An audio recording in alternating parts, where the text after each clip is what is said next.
B-17. And on top of it, the crown, the jewel, top of the crown, if I may say, is the only Gladiator flying in the world. Shuttleworth Gladiator. Shuttleworth Trust Gladiator, and it's flown for us today.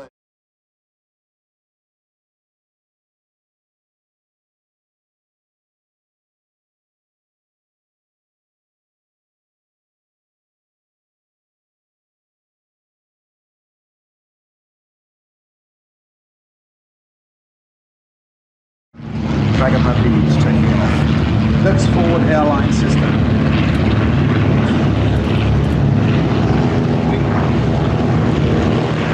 Today we have 6 fleets flying from here. Airlines back in the 40s. What a wonderful sight, 2 B-17s in the air at the same time. Escorted by a single P-47, the Jet Thunderbolt. But the B-17s are something else.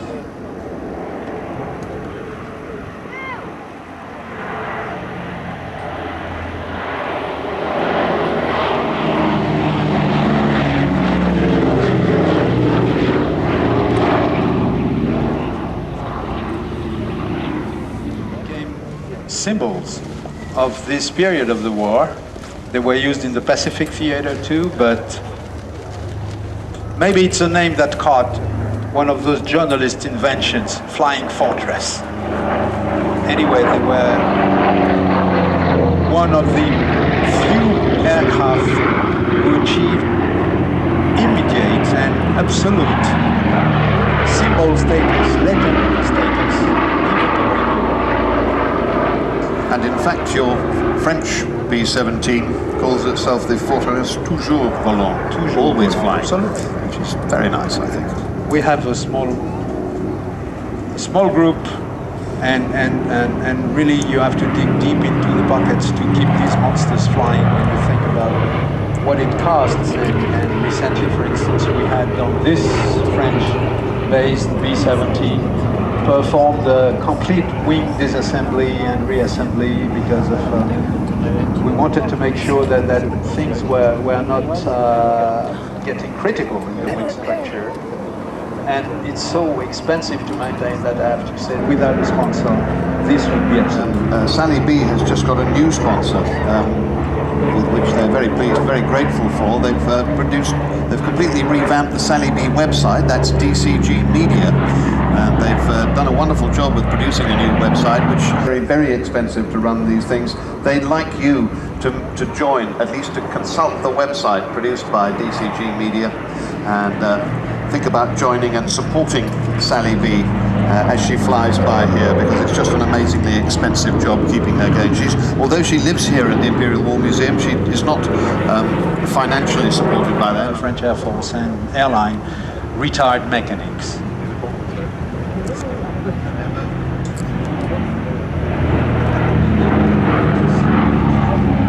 And here comes a P-47. P-47. This one.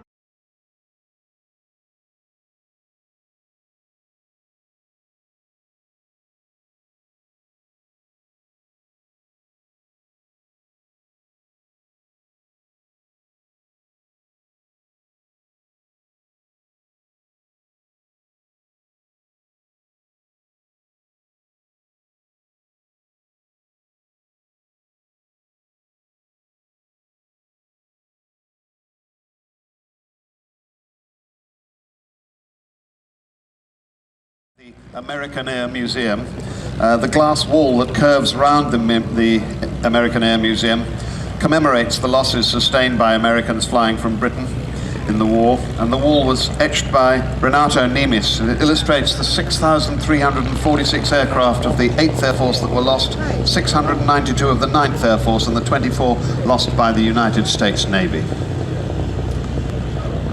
Sally B has landed.